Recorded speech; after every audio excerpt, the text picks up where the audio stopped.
Magkalkal tayo uli, baka meron pa nasa ilalim.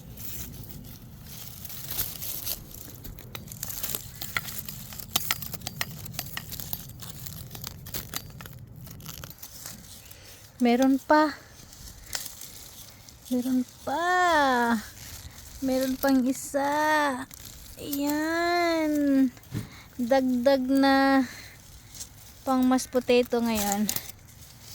Alright, yes, this is my second harvest kasi excited akong makagawa ng mashed potato ngayong araw. Dadagdag ko doon sa nakuha ko nung isang araw. Yes, ayan, meron tayong isang nakuha. Huhukayin ko naman yung iba next day. Okay, thank you for watching and follow for more. Masaya ang may tanim, kaya magtanim tayo ng magtanim.